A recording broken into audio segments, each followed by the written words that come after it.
तो बहुत ही शानदार मेहमान मेरे साथ इस वक्त मंच पर मौजूद हैं। जोरदार तालियों के साथ स्वागत कीजिए पुष्पेंद्र कुलश्रेष्ठ जी का।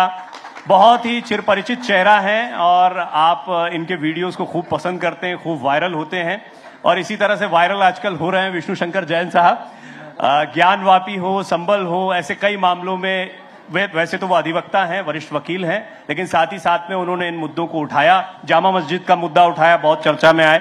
तो मैं आप दोनों का स्वागत करता हूं। और पुष्पेंद्र जी, मैं सेशन की शुरुआत आपसे करना चाहूंगा। इसका हमने एक टाइटल रखा था, लेकिन मैं चाहूंगा कि थोड़ा सा आप दोनों के साथ में इस विषय को और आगे बढ़ाया जाए। हमने ये देखा कि भारत की जो वर्तमान स्थिति है और उसके साथ में आने वाले समय में हमारी क्या चुनौतियां होंगी, खासतौर पर सामाजिक स्तर पर, उस पर थोड़ा सा आप प्रकाश डालें।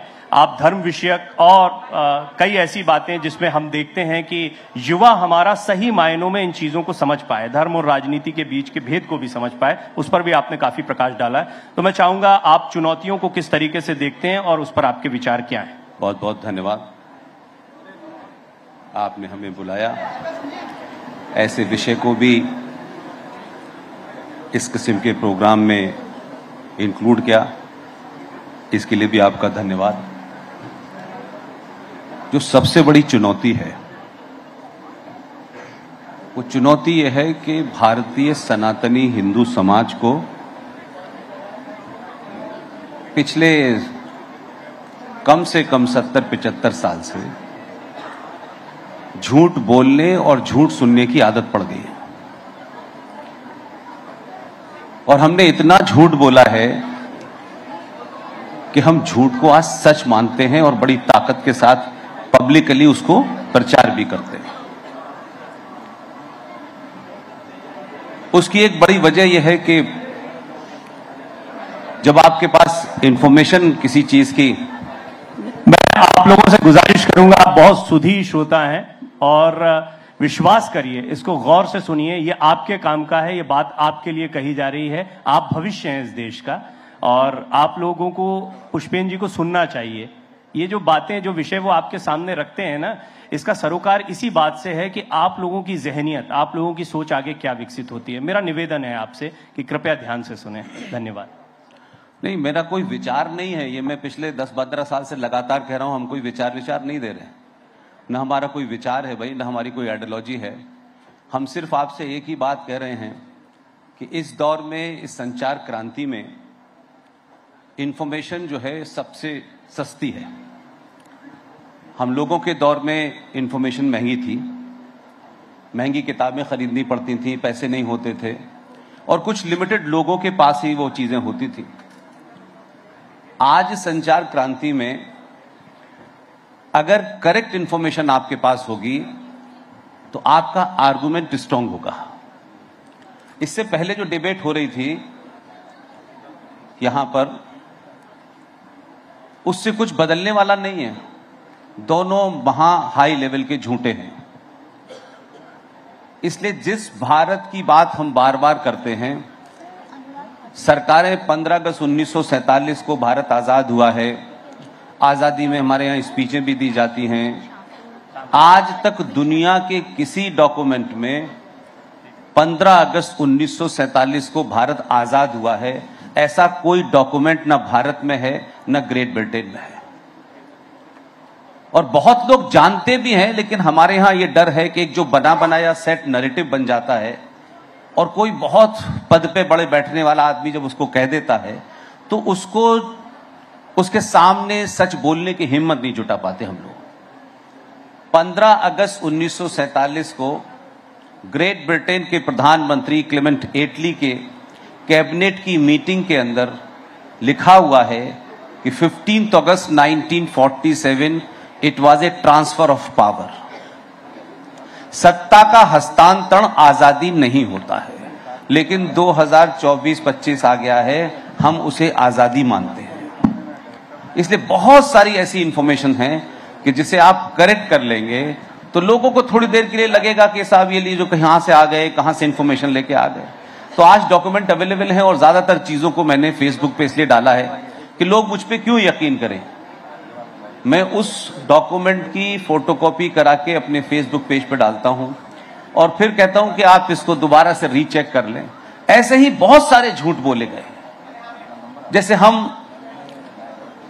हमारे यहां भगवान राम पे सवाल उठाना उतना खतरनाक नहीं है, उनके अस्तित्व पे सवाल उठाना खतरनाक नहीं है, उनके चरित्र पे टिप्पणी करना उतना खतरनाक नहीं है।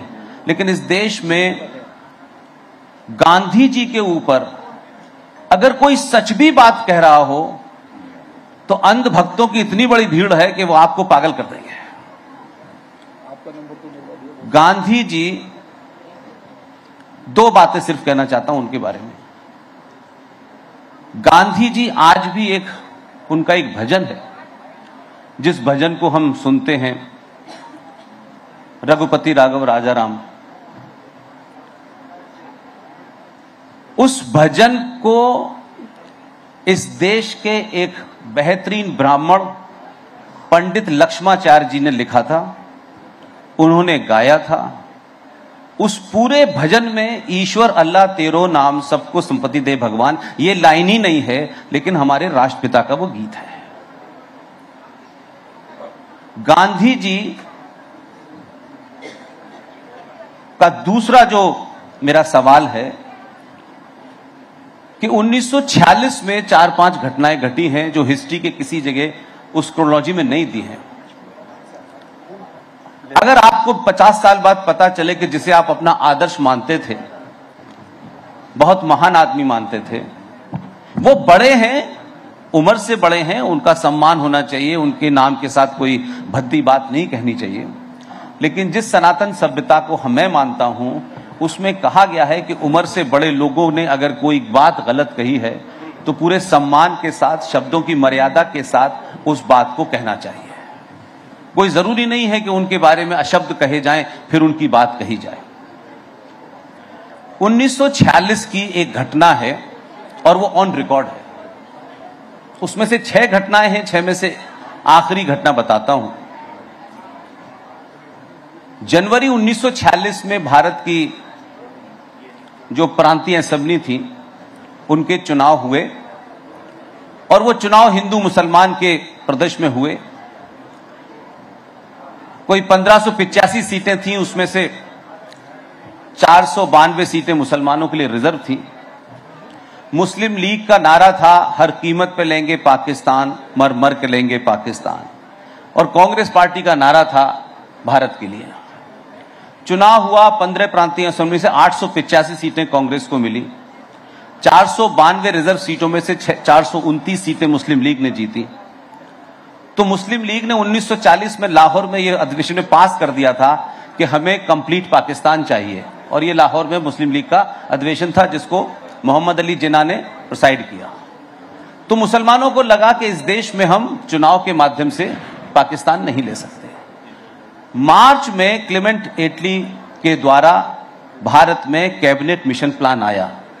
कैबिनेट मिशन प्लान ने गांधी जी से कहा कि हम सत्ता का हस्तांतरण करना चाहते हैं, लेकिन सत्ता का हस्तांतरण हम कांग्रेस को देंगे। और कांग्रेस में भी उन्होंने कहा हमारी पहली पसंद जवाहरलाल नेहरू है। जब ये सारी बात गांधी जी को पता थी, तो जब चुनाव हुआ कांग्रेस पार्टी के अंदर, जब चुनाव हुआ कि अध्यक्ष के ना चुना जाए, क्योंकि 1940 से लेकर 1946 तक कांग्रेस पार्टी के अध्यक्ष मौलाना अबुल कलाम आजाद थे, जो 1888 में मक्का में पैदा हुए थे। तो नया चुनाव होना था, उन्होंने इस्तीफा दे दिया। तो आप सोचिए कि उस वक्त के कांग्रेस के लोग, वो शायद नेहरू जी को हमसे बेहतर जानते होंगे, हम तो नहीं जानते उनको उतना। चुनाव हुआ कांग्रेस पार्टी का अध्यक्ष चुनने के लिए, ताकि नेक्स्ट ट्रांसफर ऑफ पावर होगा तो प्रधानमंत्री बनाया जाए। तो कांग्रेसियों ने जब नाम मांगे गए चुनाव के लिए, तो कांग्रेस पार्टी ने नेहरू जी का नाम अध्यक्ष पद के लिए एज ए उम्मीदवार नहीं चुना, वो उम्मीदवार ही नहीं थे। तब गांधी जी ने CWC में जाकर के कहा कि मेरी पहली पसंद नेहरू है। और देखिए, मैं फिर कहता हूं कि आज के ये जो कांग्रेस वाले नजर आते हैं, मेरा कोई पार्टी से मतलब नहीं है, उस वक्त के कांग्रेसियों को देखिए कि 15 प्रांतीय असेंबलियों से 15 वोट पड़े। और कैसे कांग्रेसी होंगे कि पहले तो वो नेहरू को जानते हुए उन्होंने समझा होगा कि शायद ही इज नॉट फिट, तो उम्मीदवार नहीं बनाया।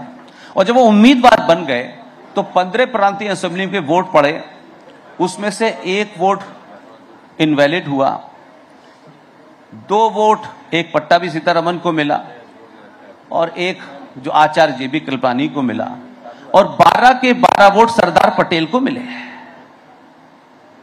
तो गांधी जी ने हस्तक्षेप करके पटेल को नहीं प्रधानमंत्री बनने दिया। ये आपकी दूसरी शिकायत है जो आप कह रहे थे, या दूसरा सवाल? इसलिए मैं सवाल नहीं, मैं आपके सवाल के माध्यम से जो आपने इतनी अच्छी ऑडियंस इकट्ठी की है, खासतौर से यंग, इनको करेक्ट बात मालूम होनी चाहिए। ये इसमें ना हिंदू है, ना मुसलमान है, ना कांग्रेस है, ना बीजेपी है, मेरा दोनों से कोई लेना देना नहीं है। अगर करेक्ट इंफॉर्मेशन नहीं होगी तो आप कुछ भी बड़ी बात कहेंगे, लोग हंसेंगे आपके ऊपर। इसलिए मेरा सिर्फ मानना यह है कि वो बात कैसी भी हो करेक्ट होनी चाहिए। तो मेरा सिर्फ इतना ही सवाल है कि जिस देश की शुरुआत में इतने झूठ और फरेब हुए हों, तो कोई तो कहेगा ना। और ये मैं नहीं कह रहा, गांधी जी के सबसे नजदीक, सबसे भरोसेमंद आदमी जो गांधी जी के साथ यहां से लेकर साउथ अफ्रीका सारी यात्राएं की, उन्होंने ये किताब लिखी है, one life is not enough. नहीं, गांधी एंड हिज थॉट्स, और उनका नाम है आचार्य जेबी कृपलानी। पूरे देश में से आचार्य जेबी कृपलानी की किताब गायब है, जो भारत सरकार ने छापी थी, लेकिन आज वो किताब अवेलेबल है पीडीएफ पे। तो ये देखिए, ये है पुष्पेंद्र जी के पास कई ऐसे फैक्ट्स हैं और इसी वजह से उनको बड़ा सुना जाता है। इसलिए मैंने आमतौर पर, आप देखते हैं सेशन में कई सवाल जवाब बीच में होते हैं, लेकिन निर्बाध रूप से मैंने उनको बोलने दिया, क्योंकि मैं जानता हूं कि आप कई फैक्ट्स को पूरा सुनना चाहते हैं। कई सवाल मेरे जहन में आ रहे थे, लेकिन जैन साहब, मैं आपको भी चर्चा में शामिल करता हूं।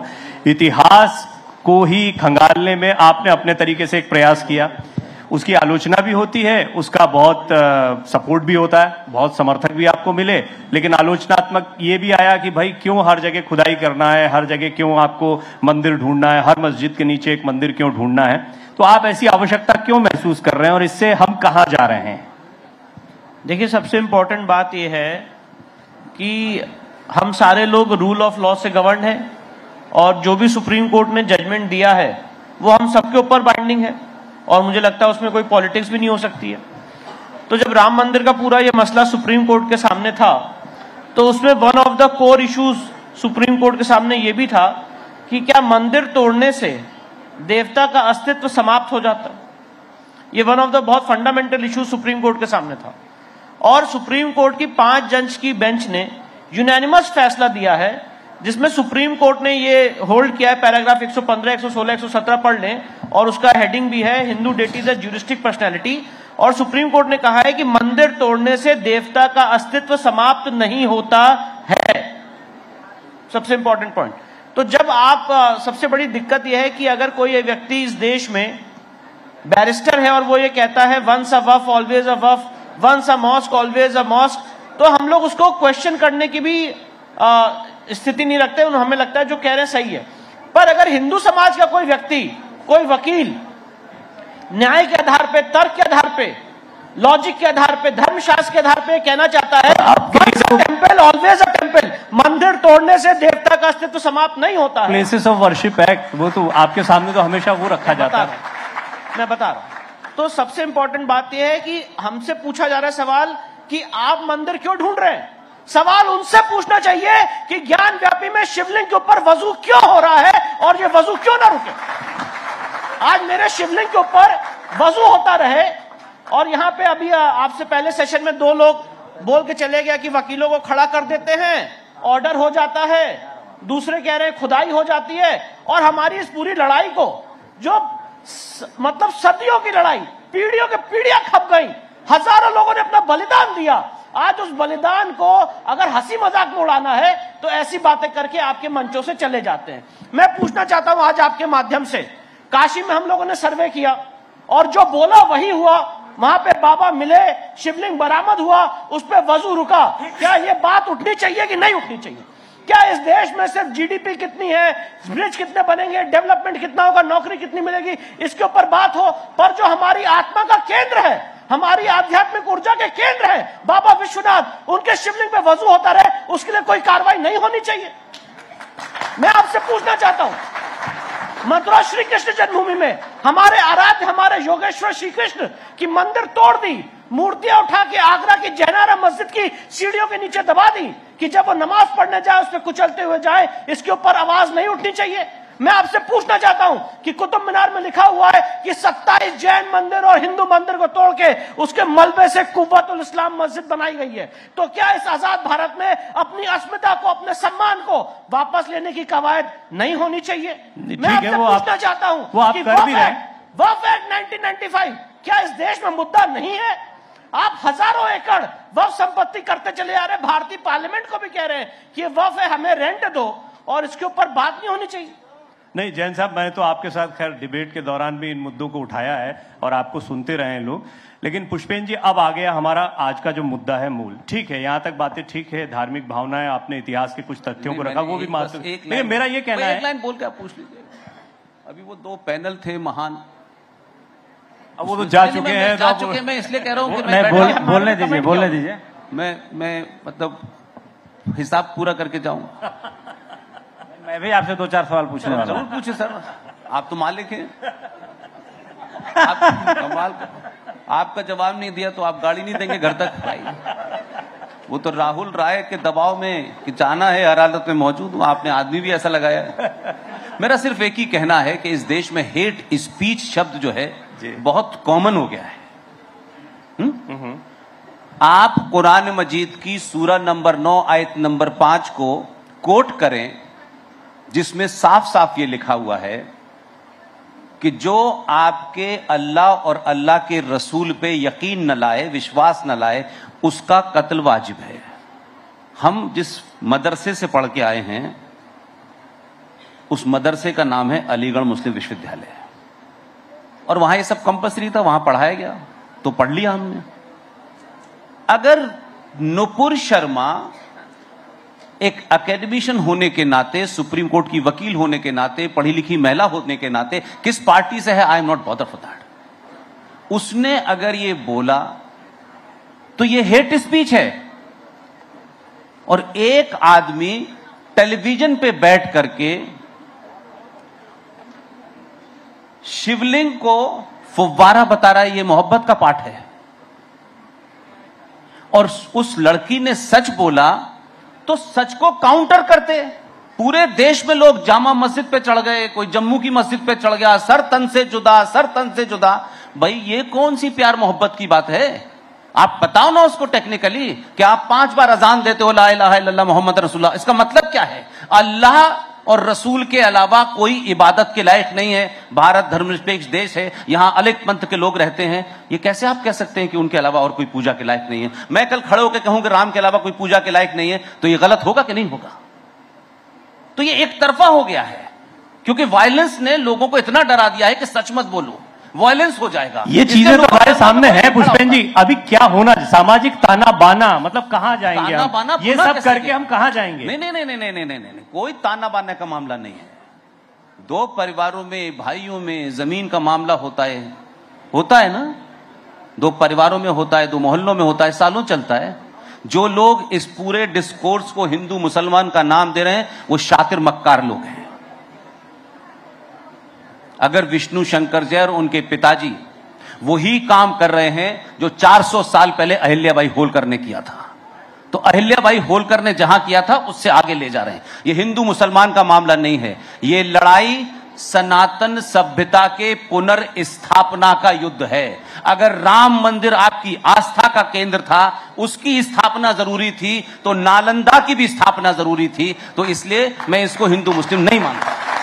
अगर नालंदा दुनिया में, ये बच्चे नहीं जानते होंगे, आज ऑक्सफोर्ड जानते हैं, कैम्ब्रिज जानते हैं, इनको लगता है सब कुछ वही है। जब विश्व के अंदर विश्वविद्यालय का कंसेप्ट नहीं था तब आपके पास नालंदा था। नालंदा को तोड़ने वाला आदमी भी एक इस्लामिक पागल आदमी था जो बाहर से आया, और राम मंदिर को तोड़ने वाला भी एक इस्लामिक आदमी जो बाहर से आया। इसलिए सब ऐसे मुद्दों को उठना चाहिए, ये हमेशा उठना चाहिए। बगैर इसके बात अधूरी करेंगे तो आज उठ रहे हैं जैन साहब, आज ज्यादा मौका मिल रहा है, आज ज्यादा उठ रहे हैं ऐसे मुद्दे, और इनका अवसर ज्यादा मिल रहा है, इसलिए ये हमारे सामने ज्यादा आ रहे हैं। नहीं, ये मुद्दे तो उस समय भी थे। अगर आप पूरे राम मंदिर का इतिहास पढ़ें तो मैं आपको थोड़ी सी कुछ बात बताना चाहता हूं। जब बाबर भारत आया था और 1528 में उसने राम मंदिर पे आक्रमण किया था और वहां पे मंदिर तोड़ी थी, उस समय भी बहुत बलिदान हुए। 1855 में जब वहां पे ब्रिटिश सरकार ने रेलिंग लगा दी, उस समय भी बहुत लोगों के बलिदान हुए, कोठारी बंधुओं का बलिदान हुआ, हजारों लोगों ने अपने प्राणों की आहुति की है अपने मंदिरों को बचाने के लिए। तो ये आज का मुद्दा नहीं है, मुद्दे हमेशा उठते रहे हैं, बस आज इसको ये है थोड़ा लाइमलाइट में है। मैं आपसे एक बात कहना चाहता हूं, 1950 में गोपाल सिंह विशारद ने राम मंदिर में सबसे पहला मुकदमा डाला था, जो अल्टीमेटली सुप्रीम कोर्ट से डिक्री हुआ 2019 में। तो मुद्दे तब भी उठे थे। आज कृष्ण जन्मभूमि के लिए बहुत पहले से लड़ाई चल रही है, ज्ञान व्यापी के लिए बहुत पहले से लड़ाई चल रही है, संभल का मुद्दा अभी उठा है। तो ये वो मुद्दे हैं जो लोगों की आत्मा है, केंद्र हैं, इनको आप इग्नोर नहीं कर सकते। संभल का हरिहर मंदिर, जहां पे हमारे ईश्वर, हमारे आराध्य का प्राकट्य होना है, आप उसको इग्नोर नहीं कर सकते हैं। और अगर उसके लिए बात की जाए तो आप उसको एक कम्युनल ताना बाना दे दे, ये सबसे बड़ी, मैं आपको बताना चाहता हूं, कॉन्स्पिरेसी है। मैं आपसे एक बात पूछना चाहता हूं, सारी लीगल बातें, फैक्ट्स तो एक मिनट के लिए सेट असाइड कर दीजिए। आज आप कोई बात कह रहे हैं कि भाई एक जगह जो है मंदिर है, दूसरा आदमी कह रहा है कि नहीं आप गलत कह रहे हैं, ये मस्जिद है। तो ये बात कहां डिसाइड होगी? कोर्ट में ही होगी। इसमें किसी भी राजनीतिक दल का कोई हस्तक्षेप नहीं है, कोर्ट निष्पक्ष रूप से डिसाइड करेगी। अब एक नया कानून लाया गया, प्लेसेस ऑफ वर्शिप एक्ट 1991, और उस कानून में यह कहा गया कि आप कोर्ट भी नहीं जा सकते हैं, you can not go to the court. और इससे बड़ा मैं पूछना चाहता हूं, अगर लोकतंत्र है, डेमोक्रेटिक सिस्टम है, इससे ज्यादा डेमोक्रेसी पे आघात क्या हो सकता है कि आपने कोर्ट के दरवाजे बंद कर दिए। मैं पूछना चाहता हूं कि अभी यहां पे हेट स्पीच की बात हुई, और मैंने ये बात सुप्रीम कोर्ट के पटल पे 2 ऑनरेबल जजेस के सामने कही थी, मैं नाम नहीं लेना चाहता हूं, और मैंने सिर्फ एक ही सवाल पूछा था, गुस्ताखे रसूल की एक ही सजा, सर तन से जुदा, ये हेट स्पीच है कि नहीं? जो मां कौशल्या के बारे में भक्ति बातें कही गई, वो हेट स्पीच है कि नहीं? तो सवाल यह है कि जो आपने कानून बना के हम लोगों के कोर्ट के दरवाजे रोक दिए हैं कि न्याय भी ना मिल सके, इससे ज्यादा एब्रप्ट क्या हो सकता है? तो पहले तो इसी कानून पे होना चाहिए। लेकिन उपेंद्र जी कुछ सवाल पूछना चाह रहे थे, जैसा उन्होंने पहले भी कहा। आप सर अपने सवाल पूछें। मैंने पुष्पेंद्र कुलशेष जी को बहुत ज़्यादा सुना है और रेगुलर सुनता रहता हूं, लेकिन कुछ बातें जिनसे मैं भी सहमत हूं, उसकी थोड़ी सी 2 लाइन की भूमिका बना के सवाल पूछूंगा। जैसे मैं स्वाध्यायी मैं भी हूं, पढ़ता लिखता रहता हूं। मैंने कहीं पढ़ा कि जैसे हमारे सनातन की जो आयु है या जो इतिहास है 11,000 साल का है, हिंदू धर्म का भी इतिहास लगभग उतना ही पुराना है। बाकी जो धर्म है, इस्लाम जो है कह सकते हैं कि सेकंड यंगेस्ट धर्म है, सिख धर्म के पहले 1400 साल पुराना इतिहास है। सिख धर्म 500 से 600 साल के बीच अब पूरा करेगा आयु अपनी। यहूदी धर्म लगभग 3000 साल, बौद्ध और जैन धर्म लगभग 3000 साल प्लस 3500 साल लगभग मान लीजिए। लेकिन ये सारे धर्म, बौद्ध और जैन को हटा दिया जाए तो मोक्ष की सीढ़ी पे जाके फंस जाते हैं, स्वर्ग नरक की सीढ़ी पे जाके फंस जाते हैं। मोक्ष शब्द एक ही धर्म देता है, वो सनातन धर्म देता है, वो हिंदू धर्म देता है। लेकिन बहुत तेजी से 1400 सालों के बाद का जो इतिहास है, जो बाद की दुनिया है, उसका ध्रुवीकरण बहुत डिफरेंट लेवल पे हुआ। और भारत में जो बहस चल रही है कि भाई हमारे मंदिरों को, हमारे जो आस्था के केंद्र थे, उनको 15वीं शताब्दी के बाद बहुत ज़्यादा माने बड़े पैमाने पर तहस नहस किया गया। अलाउद्दीन खिलजी के ऊपर भी एक मूवी आई थी जिसमें हम लोगों ने देखा, महसूस किया कि ऐसा हुआ। लेकिन जो तुष्टीकरण की राजनीति होती है, और जैसे वे लोग राजनीति में जो सही को सही कहते हैं, गलत को गलत कहते हैं, देर सवेर लगी उनको जानने समझने में, लेकिन जहां है वो ध्रुव तारे की तरह अमर है, अटल है। आज वही बात आप बहुत मुखरता से कर रहे हैं, आपको लाइफ थ्रेट भी रहता है इन सब बातों को करने के कारण। लेकिन मैंने भी थोड़ी देर पहले कहा, जब प्रेम जी में और उनमें हार्ट आर्गुमेंट हो रहा था, कि भाई भारत में हिंदू धर्म पूरी दुनिया में सबसे उदार धर्म है। इसको सब लोग एक स्वर से इसलिए मानते हैं कि कोई एक एग्जाम्पल नहीं है कि हमारे धर्म को न मानने वाले के लिए हमने कोई फांसी की सजा दी हो, या हमने उसको ईसा मसीह की तरह सूली लटका दिया हो, या सुकरात की तरह कुछ धार्मिक बातों को अलग शब्दों में, वैज्ञानिक शब्दों में कहने के कारण जहर का प्याला दे दिया हो। तो इस कारण हमारे अंदर लचीलापन बहुत ज्यादा है। मैं आपसे बस ये जानना चाहूंगा और एजुकेट चाहूंगा कि आप एजुकेट करें कि 15वीं शताब्दी के बाद हमारी ऐतिहासिक विरासतों को, हमारे मंदिरों को, हमारे आस्था के केंद्रों को कैसे जमीनों के अंदर दफना दिया गया। उपेंद्र भाई, आपने अच्छी बात कही है। पहले तो मेरा ऑब्जेक्शन ये है कि धर्म का अर्थ हम ही ने गलत समझ लिया है। एकदम सही बोल रहे हैं। धर्म हमारे संस्कारों में, साहित्य में, परंपराओं में, सभ्यता में धर्म शब्द का मतलब होता है आपका कर्तव्य, आपकी ड्यूटी। राजा का क्या धर्म है, पिता का क्या धर्म है, मां का क्या धर्म है, बेटे का क्या धर्म है। धर्म का अर्थ, धर्म मजहब या रिलीजन का सिनोनिम्स या पर्यायवाची नहीं है। जब हम ये कहते हैं कि सारे धर्म बराबर हैं, तो मुझे ये समझ नहीं आता कि धर्म तो पूरे सृष्टि में एक ही है, न उसके आने की डेट है, न जाने की डेट है। जब से ये ब्रह्मांड बना होगा, जब से भी होगा, आई डोंट नो, उस दिन से सनातन है, और जब तक ये कायनात है, ब्रह्मांड है, तब तक सनातन रहेगा।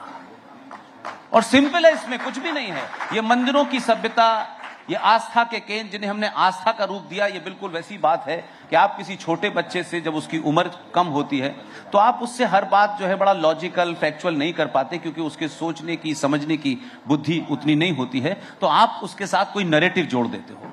हमारे जितने भी मंदिर हैं, मैं आज उन मंदिरों की बात नहीं कर रहा जो कहीं कहीं बन जाते हैं, मैं उन मंदिरों की बात कर रहा हूं जो अनादिकाल से हैं। ये सारे के सारे मंदिर, उस वक्त शब्द साइंस नहीं था, सारे के सारे मंदिर हमारे साइंटिफिक केंद्र हैं। लेकिन हम साइंस शब्द उस वक्त था नहीं, तो उसको आस्था कर दिया ताकि आप चले जाएं। बिल्कुल वैसे ही छोटी सी एग्जांपल है कि एक 6 साल का, 4 साल का, 5 साल का बच्चा, जब मां उसको दूध पिलाना चाहती है तो वो भागता है, दूध नहीं पीता है। तो वो मां उसको जानती है कि मैं दूध के गुण दोष इसको नहीं बता सकती, लेकिन वो जानती है कि दूध इसके लिए बहुत जरूरी है। तो वो उस 6 साल के बच्चे के पीछे भागते भागते कहती है कि अगर तुम दूध नहीं पियोगे तो भौबो आ जाएगा। भौबो से डराना उसका मकसद नहीं है, मकसद यह है कि वो दूध पी ले। लेकिन वही मां जो बहुत पीएचडी नहीं करी हुई, जो आजकल हमारे यहां पढ़े लिखे जिसे शब्द कहा जाता है, वही मां अपने समय के अनुसार उस 12 साल के बच्चे को जब गिलास में दूध देती है, तो उससे ये नहीं कहती है कि भौबो आ जाएगा। तब क्योंकि वो जानती है कि 12 साल का बच्चा भी समझने लगा है, तो उससे कहती है कि दूध पीने से कैल्शियम होता है, कैल्शियम तुम्हारी हड्डियों को मजबूत करेगा, और जब भौबो आ जाए तो उसे मार के भगा देना। ऐसे ही जो आस्था का शब्द है, उस समय की हालात ऐसे थे कि उनका यह आस्था का केंद्र है। यहां भगवान, उन सारे मंदिरों के अंदर अलग अलग एनर्जी है, अलग अलग उसके अंदर एक फोर्स है। इसीलिए केरल के अंदर जो विवाद उठा है, बहुत कम लोगों को इसकी जानकारी है कि केरल के अंदर जो शबरीमला का विवाद उठा और उस पर बहुत हंगामा हुआ। ये जो आपकी रीढ़ की हड्डी है, ये हम इसको उस तरीके से, ये हमारे मूल के वो हैं, 4 या 5 होते हैं ना, ये उतने ही मंदिर हैं केरल के अंदर। और आपकी उस पर्टिकुलर पॉइंट को जागृत करने के लिए अलग मंदिर में अलग पूजा होती है। और जिस मंदिर में महिलाओं को जाने के लिए एक खास समय पे मना किया गया था, मूर्ख लोगों ने और सो कॉल्ड अंग्रेजी वालों ने कहा वो जेंडर जस्टिस नहीं है। यहां से लेके अमेरिका से भी आ गई जेंडर जस्टिस, और अमेरिका वाले हमको जेंडर जस्टिस सिखाएंगे। 400 साल में एक महिला को राष्ट्रपति नहीं बना पाए, वो हमको जेंडर जस्टिस सिखाएंगे? आप बताओ। हम तो कल परसों के हैं, और हम तो वो लोग हैं कि पूरे इस्लाम में औरत का दर्जा, महिला का दर्जा उस मर्द की अकल से आधा माना जाता है। इस्लामिक कोर्ट में अगर एक पुरुष है और वो कोई गवाही दे रहा है, तो काउंटर में अगर कोई महिला है तो 2 महिलाओं की गवाही एक पुरुष के बराबर है। ये इस्लामिक लॉ है। लेकिन उसके बावजूद भी हमारी सनातन परंपरा की ताकत देखिए कि पाकिस्तान के अंदर बेनजीर बनी, क्योंकि हमारी मिट्टी से ही कटके थी, सिर्फ लाइन का फर्क था, तब भी साड़ी पहनती थी। बांग्लादेश में 2 महिलाएं साड़ी पहन करके इस्लामिक देश में प्रधानमंत्री बनी। और ये इत्तेफाक की बात है, उस पार्टी का नाम लूंगा तो लोग सोचेंगे शायद मेरा कोई रिलेशन है। देश में भी, जम्मू कश्मीर में भी पहली महिला बनी तो किसकी सपोर्ट से बनी? हमें जेंडर जस्टिस सिखा रहे हैं कुछ लोग। वो जेंडर जस्टिस की लड़ाई हुई और उस पर खूब हंगामा हुआ। शबरीमला के उस मंदिर में पर्टिकुलर टाइम में हमारी मां, बहन, बेटियों में मंथ के अंदर एक बायोलॉजिकल रिएक्शन होता है। उस अवस्था में महिला अगर उस मंदिर में जाएगी, उस मंदिर में जो डेटी है, जो रेज निकलती हैं, उस पर्टिकुलर टाइम में हमारी बहन बेटियों के माओ के थोड़ा सा निराशा होती है उस पर्टिकुलर 3-4 दिन के अंदर। वो हर महीने होता है उनके अंदर, और उस निराशा में अगर वो जाती हैं तो जो रेज निकलती है उससे उसकी निराशा इतनी ऊपर बढ़ सकती है कि शी कैन कमिट सुसाइड। तो कहा गया कि फला टाइम आना मना है, उसे लोगों ने, मूर्खों ने जेंडर जस्टिस से जोड़ दिया। हमसे ज्यादा साइंटिफिक दुनिया में कोई था ही नहीं। हमारी उत्पत्ति से लेकर अंत सारा साइंटिफिक है। हम 5 तत्वों पे जिंदा हैं और 5 तत्वों पे ब्रह्मांड चल रहा है। कोई ये कह दे कि सनातन कीड़ा है और डेंगू है, वो हो सकता है खुद हो और उसको लगता हो। सनातन इस ब्रह्मांड के साथ पैदा हुआ है। इस ब्रह्मांड जब नष्ट होगा तब नष्ट हो जाएगा, और सनातन 5 तत्वों पे खड़ा हुआ है। हमारे उस ऋषि मुनि को हजारों लाखों से, मेरी बात थोड़ा लंबी हो रही है लेकिन ये बात इसलिए कि इन सब बच्चों का आर्गुमेंट मजबूत होना चाहिए। ये बच्चे सिर्फ मेरी बात को इसलिए नहीं मानेंगे कि मैंने कहा कि यह आस्था का विषय है। मैं साइंटिफिक तरीके से आपके सामने बात रख रहा हूं। सनातन 5 चीजों पर टिका हुआ है। 5 चीजें क्या है पता है ना सबको? हमारे ऋषि मुनि को लाखों करोड़ों साल पहले पता था, लेकिन वो कन्वे नहीं कर पाया क्योंकि उस समय ऐसी चीजें नहीं थी, तो आपकी आस्था से जोड़ दिया। अग्नि जो मनुष्य के जीवन के लिए जरूरी है, जो 5 तत्वों का एक हिस्सा है, उसने अपनी साइंस को ध्यान में रखते हुए आपसे कहा कि जब सुबह सुबह सूरज निकले और उसकी पहली किरण निकले तो सूरज के ऊपर पानी चढ़ाना चाहिए, क्योंकि ये सूरज देवता है। उसने आस्था का नाम इसलिए दिया ताकि वो आपको तर्क से नहीं समझा सकता था, जैसे वो मां नहीं समझा पाती थी अपने बच्चे को। सूरज को सुबह पानी देने का मतलब कोई आस्था का मामला नहीं है। आज शायद पानी देने का स्टाइल भी लोगों का बदल गया है। आंखें ऊपर करनी होती हैं, खुली रखनी होती है और धार से पानी देते हैं। सूरज की किरणें एक जगह इकट्ठी होती हैं और यहां लगती हैं और पूरे दिन के लिए उस आदमी को एनर्जी और अग्नि मिल जाती है, इसलिए दिया जाता है। उस ऋषि मुनि ने हजारों साल पहले, आज साइंस की बहुत सारी बातें हो रही हैं, अंकल सैम भी बहुत ज्ञान दे रहे हैं पूरी दुनिया के अंदर। हमारे ऋषि मुनि को लाखों साल पहले पता था। उसने तब यह कहा कि पूरे ब्रह्मांड में एक ही पेड़ है, इसकी पूजा करना, क्योंकि हमको साइंस से नहीं समझा सकता था। वो हमारी आस्था को जोड़ दिया। उसको पता था 2024 तक ज्ञान आ जाएगा, लोग इसको साइंटिफिक तरीके से बता पाएंगे। वो हमारे भाग में आए, इसलिए हम बहुत खुश हैं। उस पेड़ को पूजा करने का कतई ये मतलब नहीं था कि उस पर लड्डू चढ़ाओ। उस पेड़ की पूजा करने का मतलब था कि आप उसको प्रोटेक्ट करें, कोई उसको काटे ना, कोई उसको खराब ना करे और उसकी उम्र ज्यादा से ज्यादा हो। उस पेड़ का नाम है पीपल। और पीपल आज नहीं, कोई 2014 से नहीं हो रहा है ऐसा। अनादि काल से पीपल का पेड़ एकमात्र पेड़ है जो 24 घंटे ऑक्सीजन देता है, इसलिए आपकी आस्था से जोड़ा हूं। तो सनातन को कौन खत्म कर रहा है? 5 तत्व आपके ऐसे ही हैं, उसमें कुछ भी ऐसा नहीं है। हाँ, वो कभी कभी बच्चे को नहीं समझा पाते तो कहते भी हाथ जोड़ लो, ये कर लो, वो अलग बात है। लेकिन आज साइंस का जमाना है, इंफॉर्मेशन का जमाना है, तो ये जनरेशन जब बात करे पूरे तर्कों पे करे, तथ्यों पे करे, भावनाओं में बह के कोई बात नहीं। जब आप बोलते हैं तो फिर ये होता है कि आपको रोका ना जाए, बाधित ना किया जाए। लेकिन जो उपेंद्र जी ने सवाल पूछा था, मैं चाहूंगा जैन साहब उस पर थोड़ा सा आप भी रोशनी डालें कि हमारे मंदिरों को जो तोड़ा गया और उसके बाद वर्तमान अवस्था, मैं चाहूंगा इन दोनों को एक समराइज करते हुए हम अंत दौर में बातचीत को ले जाएं। देखिए, मुझे ऐसा लगता है कि हमारी जो मंदिरों की सभ्यता है, संस्कृति है, ये इस देश का एक दर्शन है, इस देश का एक दर्पण है। और मैं अभी अपने आज से 2-3 साल पहले सोमनाथ मंदिर गया था अपनी माता पिताजी के साथ वहां दर्शन करने।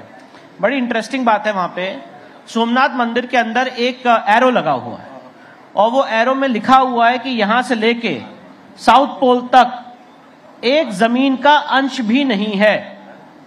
और ये तब लिखा था जब कोई सैटेलाइट नहीं थी, जब कोई टेक्नोलॉजी नहीं थी। तो आज सवाल ये उठता है कि सोमनाथ मंदिर में ये जो एरो लगा है, ये कैसे पता चला? सिर्फ और सिर्फ आध्यात्मिक ऊर्जा से, आध्यात्मिक ज्ञान से पता चला कि यहां से लेके सृष्टि के अंत तक एक जमीन का कण भी नहीं है। तो ये सबसे इंपॉर्टेंट बात है। तो इसीलिए जो लोग कहते हैं कि हमारी मंदिर जो तोड़ दिए गए और आप मंदिर को उद्धार करने के लिए, मंदिरों की संस्कृति को वापस लाने के लिए, ये बेकार की बात है, ऐसा नहीं करना चाहिए। तो आज राम मंदिर का मैं ऐसा मानता हूं कि इस देश में बहुत सारे इवेंट हुए, बहुत सारे इवेंट होंगे आगे भी, पर 22 जनवरी 2024 को वो जो 84 सेकेंड्स का क्षण था जब हमारे प्रभु श्री राम उस मूर्ति में प्राण प्रतिष्ठित हुए, उससे बड़ा क्षण इस देश के इतिहास में कभी नहीं हो सकता। और इसी तरह से चाहे हमारा मथुरा श्री कृष्ण जन्मभूमि हो, ज्ञान व्यापी हो, ये सब हमारी आध्यात्मिक ऊर्जा के केंद्र है।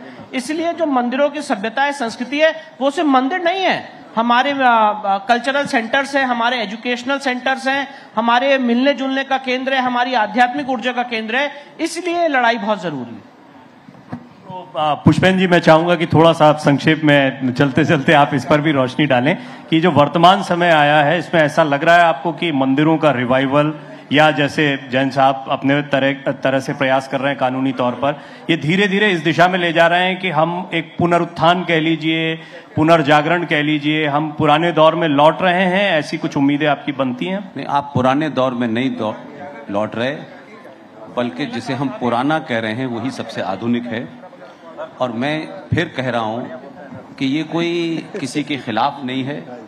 कोई इसे अपने मजहब के खिलाफ समझता हो तो मेरी समझ में ये नहीं आया।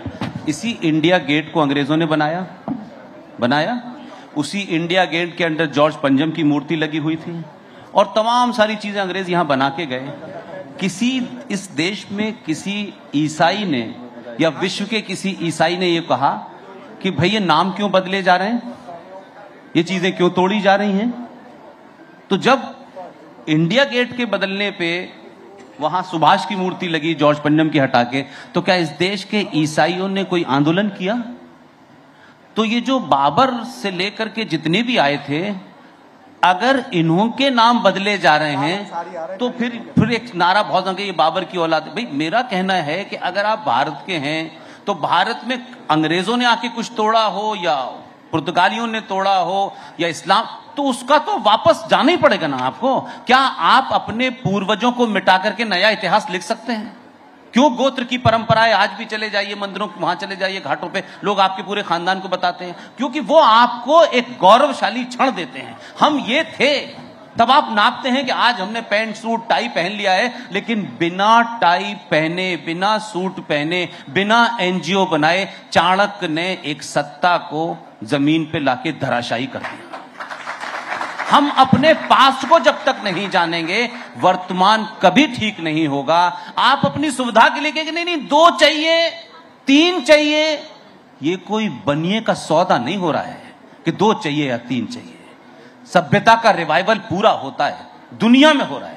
जब तक इस देश में कोने में भी कोई मंदिर किसी इस्लामिक आक्रांता द्वारा तोड़ा गया है, उसकी स्थापना वापस होनी ही चाहिए। तब तक आप नहीं पहुंचेंगे बाहर। आप कैसे कनेक्ट करेंगे अपने घर को? आप अपने के दादा मेरे ये थे, नाना वो ये थे, वो वहां मकान था, वो क्यों करते हैं भाई? क्योंकि वो आपको ग्लोरीफाई करता है। हम अपने पास्ट की इस ग्लोरी को, पुनर्स्थापना की लड़ाई अनादिकाल तक रखेंगे। मुझे लगता है बहुत ही अच्छे पॉइंट पर आप ले आए। और जैन साहब आप बैठे हैं तो बहुत चलते चलते ये बताएं मुझे कि आपकी जो याचिकाएं हैं उनका स्टेटस क्या है और क्या उम्मीद है अभी उनसे आने वाले दिनों में आपको है?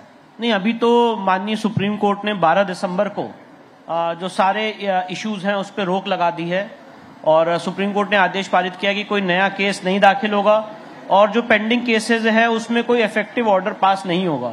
तो अभी एक असमंजस का दौर है जिसमें मैं आपको बताना चाहता हूं, ज्ञान व्यापी में ऑलरेडी ये ऑर्डर हो चुका है कि ये case places of worship act के परव्यू में नहीं आता है। मथुरा श्री कृष्ण जन्मभूमि भी प्लेसेस ऑफ वर्शिप एक्ट के परव्यू में नहीं आता है क्योंकि एएसआई प्रोटेक्टेड वो मॉन्यूमेंट है और प्लेसेस ऑफ वर्शिप एक्ट में लिखा हुआ है कि ये जो एएसआई प्रोटेक्टेड मॉन्यूमेंट होंगे वहां पे एक्ट लागू नहीं होगा। धार की जो भोजशाला है वहां पे भी यही स्थिति है, पर एक असमंजस का दौर आ गया है। तो अभी सुप्रीम कोर्ट में आगामी 17 फरवरी को सुनवाई है और उम्मीद है कि केंद्र सरकार अपना एफिडेविट, अपना स्टैंड कोर्ट के सामने रखेगी और कोर्ट उसकी कॉन्स्टिट्यूशनल वैलिडिटी पे जल्द से जल्द अपना फैसला सुनाए। और जैसे ही ये प्लेसेस ऑफ वर्शिप एक्ट की हर्डल पास करेंगे हम लोग, उसके बाद ये सारे मुकदमे मुझे लगता है दोबारा रिवाइज। बहुत संक्षिप्त हम लोगों ने बातचीत की, लेकिन मुझे उम्मीद है कि उसके कई सारे पहलू, ये बहुत ही गंभीर विषय है, लेकिन इसे समझने के लिहाज से ये चर्चा बहुत जानकारी से परिपूर्ण रही है। बहुत बहुत धन्यवाद आप दोनों को करता हूं। एक बार तालियां तो बजा दो, इतने गौर से सुन रहे थे आप लोग। और अब मैं आदरणीय सीएमडी उपेंद्र राय जी को मंच पर आमंत्रित करना चाहूंगा। हमारे जो दोनों मेहमान हैं उनका सम्मान करने के लिए, स्वागत करने के लिए। उपेंद्र सर, तो ये एक बहुत ही महत्वपूर्ण, इसको कई बार हम लोग संवेदनशील भी कह देते हैं, लेकिन पुष्पेंद्र जी ने बिल्कुल ठीक कहा कि ये जानकारी और आपके लिए, इसीलिए मैं कह रहा था ध्यान से सुनिए। आगे जब भी कभी बात करना हो, ये विवाद का विषय नहीं है, ये जानकारी का विषय है। तो आप जानकारी से लबरेज रहेंगे तो ये आपके लिए बहुत काम आएगा। विष्णु शंकर जैन जी और पुष्पेंद्र कुलशेष जी दोनों इस चर्चा में जुड़े, उनका बहुत बहुत धन्यवाद। भारत एक्सप्रेस के सीएमडी उपेंद्र राय उन्हें सम्मानित करते हुए।